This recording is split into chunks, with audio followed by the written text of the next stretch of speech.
Day after day and month after month, followed by year after year. Stuck on that moving line, assembled in clear plastic, yet moving forward, yet capsized by fear spastic, fitting into a mold a stranger made for me. And even though it was made of silicone, it just wasn't fitting the shape of me. All the while, holding up that thick shell made out of candy, colorful and sweet, but somehow not knowing what the hell was going on inside of me. Empty. Well, until that day. And it's all because of you. See, I just walked up 3 flights of stairs that seemed to stare back at me, taunting with insignificance and disparity with every step. My friends had invited me to another party because they thought it would be good for me to stop being a loner and get out and see what's happening. It was the 3rd one this month. The first was a brunch, and the second was some sort of dinner party, and in their defense, all they really wanted from me was to meet someone, settle down, and start a family, which is all fine and good. But for someone who was pushing 30, I felt them trying harder than ever to squeeze me into that mold ever so tightly, hoping my life would turn out as rightly as theirs had. So I engaged. Awkward smiles, surrounded with astronomy as if they were trying to force the stars into aligning, and awkward chatting about the economy or something, and ironic icebreakers that were making things colder rather than warming things up. This isn't working. Sat down, counting the seconds till I could leave. I realized I could slip away without being noticed. Out by 9, I voted for Netflix. I mean, I've been here for a long time, pretty good. Maybe just 30 seconds to go, but why are you going home? Who said that? Something prompted me to stay, but I pushed it away like I knew better. Now, where was I? Yes, 10 seconds left. 10, 9, 8, 7. Houston, get ready for takeoff. It's time to start up those engines. 4, 3, 2. Stunned. I wasn't prepared for you. I remember the first time you walked into that room. It was June 22 as that hour loomed and everything stood still and my heart was consumed. The percussion of a completely new rhythm, the breaking in of light, something new prism, the sound of the sound of unlocking of rooms deep within me. Places undiscovered that I thought were just ruins of something empty new. To tell you the truth, I didn't know I was breathing until you walked into that room. And I was scared. But not scared enough, quite not scared enough not to stare as I gazed over at long flowing hair back and forth and back and forth and back again, hoping not to garner attention, feeling like a middle school boy stopped and frozen by my own insecurities with only nervousness exceeding my ecstasy. Do you like me? Check yes or no. Because in my day after day, I saw face after face, and none of them made an imprint, but you were different. You had time wrapped around your fingers, you made that moment linger still. But my mind, going 1,000 miles an hour like I opened too many tabs in my Google Chrome browser. Ooh, let's take a look at this one, click.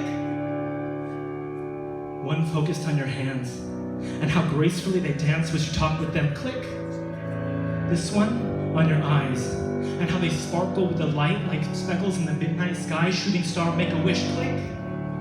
And this one here, your smile and your lips. I found myself transfixed and unbeknownst to me, wanting to give you a kiss, click. And 2 tabs over, I saw you looking over your shoulder at me. I averted my gaze as to pretend to be contemplating something deep, but this isn't me.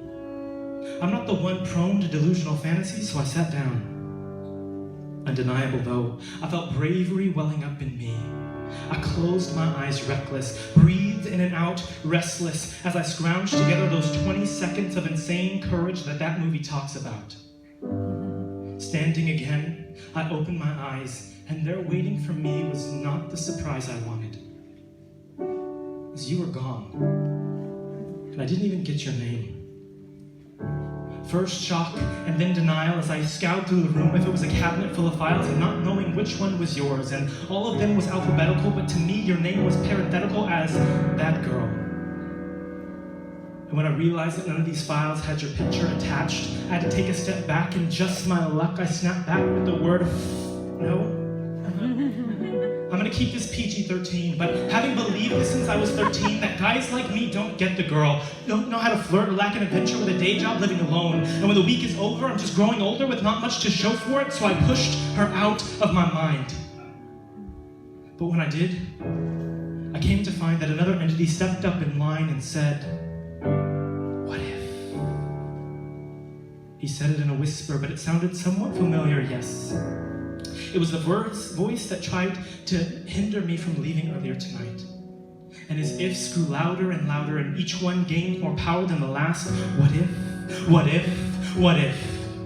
Like, what if she liked the same things we did? And what if we had another chance and we took it? And what if we found out her name? Convinced that I had to find her, I went walking around igniting conversations and striking that box with multiplicity, each time hoping for that phosphorus to catch fire and give me the spark that I wanted so desperately, but I was confused.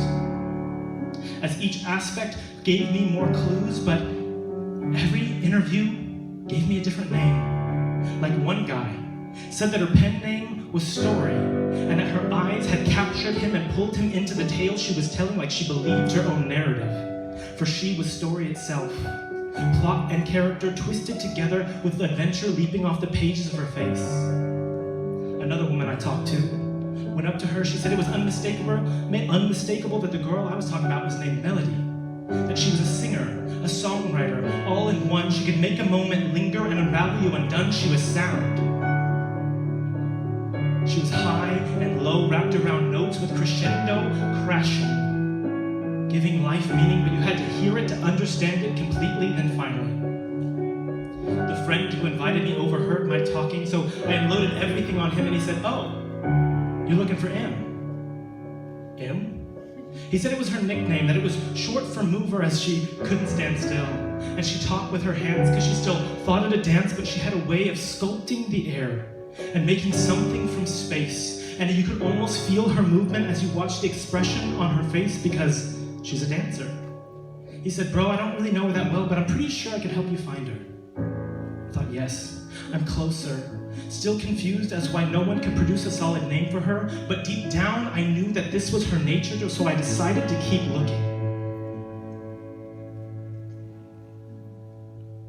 I felt this eerie presence, this coldness of breath. You know that feeling you get when you're being watched without your consent?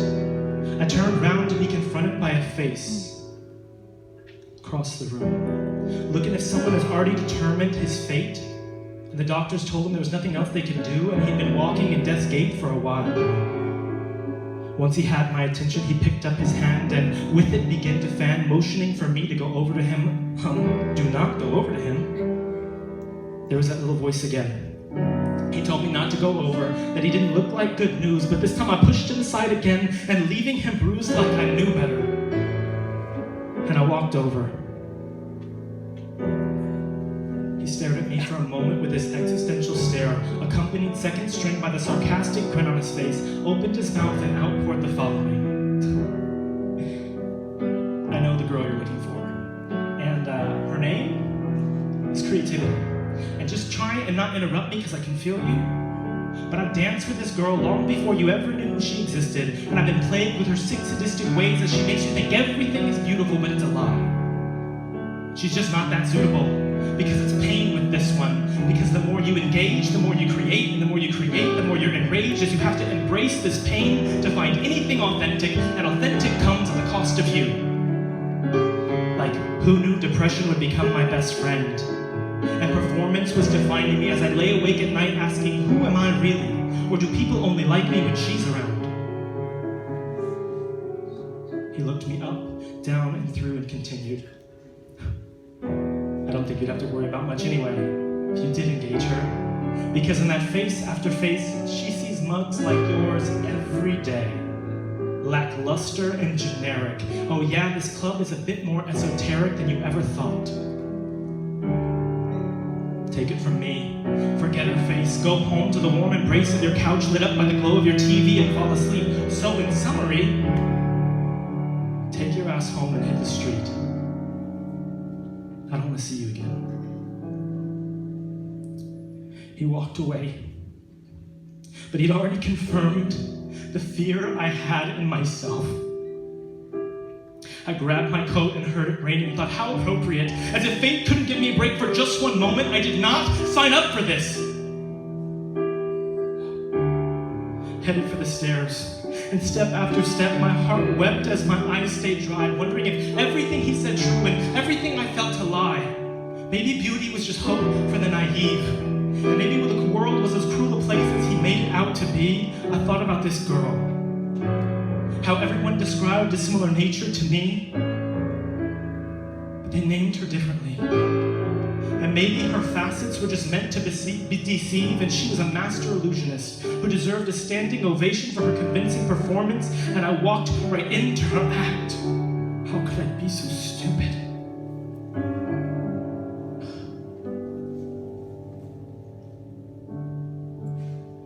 Struck down and bruised, that voice made one last attempt to get my attention. It was quiet about the level of a whisper, but he said, "Do you still want to kiss her?" Yes? No. She's a joke, and I'm not going to be the one to fall for it.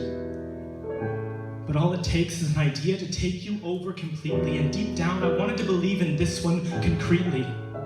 And just then, I was back in high school and up on the stage, and the bell rang to start that dreaded class debate, and I never liked this class because I never had anything good to say, and I was about to meet my opponent, and they'd probably like him better than me anyway, and there he was, standing with his face cold and solemn, the man from earlier who had enlightened me a few minutes ago. And this time, he looked a lot more like me than I'd like to admit. Ergo, I realized I'd have to confront myself.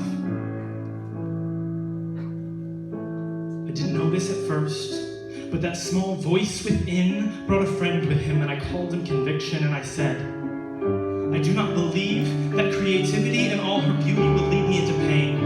Now I do agree that she is a mystery, an enigma, constantly changing, waiting to be discovered, but I do not think she would lead me into pain. Now if I walked into a briar patch on my own authority, I don't think she'd hesitate to run in, grab my hand, and lead me out patiently, no matter how painful that walk is for the both of us. Constantly reminded of the truth and the goodness that are supposed to accompany her beauty, and if the three were trees, maybe truth and goodness got cut down, leaving beauty to fend for herself and leaving me confused on what she was truly meant to be. But maybe, just maybe, beauty will rise for sure and take the other two with her, and those three trees will be together again as I make my childhood dream of a treehouse a reality, as I live balanced among their strong branches. I would rather try and fail and have a chance to tip the scale rather than sitting still and dying alone, because maybe my most beautiful moment is yet to come. With that, confidence made its home with me, and I continued down the stairs almost running, reached the first floor, swung open the door to that lobby, and there it was, the rain, and there she was, standing, waiting for me. She said, I've seen you multiple times, but never once did you notice me. I think it's just because you thought that I was out of your league, but that judgment was about you, not about me. See, Peter Pan, you grew up too quickly, lost your happy thoughts, and made false expectations your reality, and denied yourself permission to simply be. After all, you're a human being, not a human doing.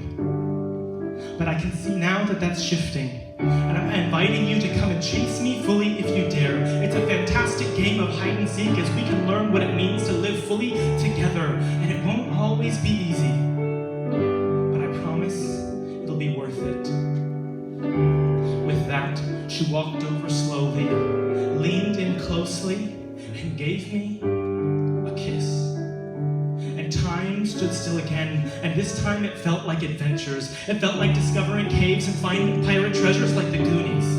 It felt like camping under the stars and hearing them sing. It felt like being a Jedi and doing that flipping thing. It felt like childhood wonder reborn, and anything was possible, and I was more alive than I'd ever been.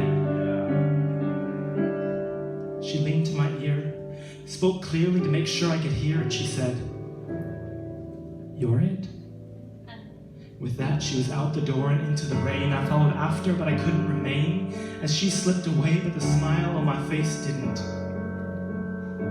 Now I ask you, if you see her before I do, please tell me. And don't be deceived as she walks on the street, because you could miss something standing great right beside you because you're not looking. But she has a tell or two. Her sense of play and risk in the new make her unmistakable from view. After all, I think we all grew up a little too quickly. So are you living as fully as you want to be? Or are you coming up with excuses why you're not good enough to compete? Because you have to know that you're stronger than you look and you have what it takes. And that's the story of me.